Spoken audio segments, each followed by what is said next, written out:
just like we said, of like, we love buying our own deals.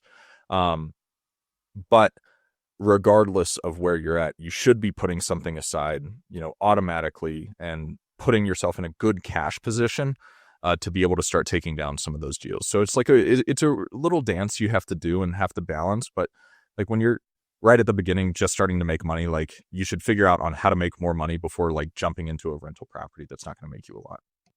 Okay, so I totally agree, and I kind of regret using or mentioning rentals because that really wasn't the point I was getting at. Because you're right. If you're broke, you need to make money first.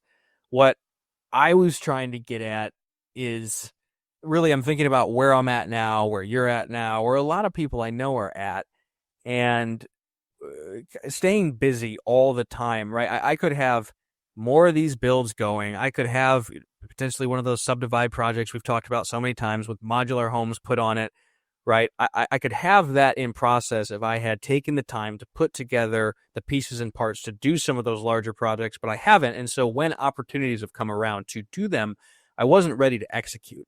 And again, I'm speaking to my specific position where I knew I wanted to do these things. I have the resources, I have the network, and I've always, you know, how easy it is to open your inbox and respond to emails too many times every day, as opposed to setting aside 2 hours where you don't look at your phone or email and put some of these pieces and parts together for some of these things that might not come to fruition or pay off for a while.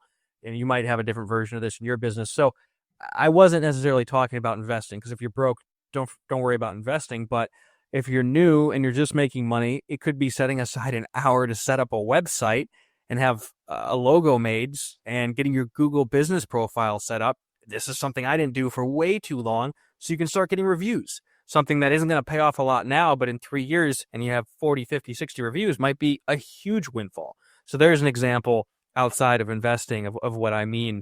These things that'll pay off tremendously in the long run that you can still manage along with taking care of your short-term needs, but kind of procrastinating on with day-to-day tasks.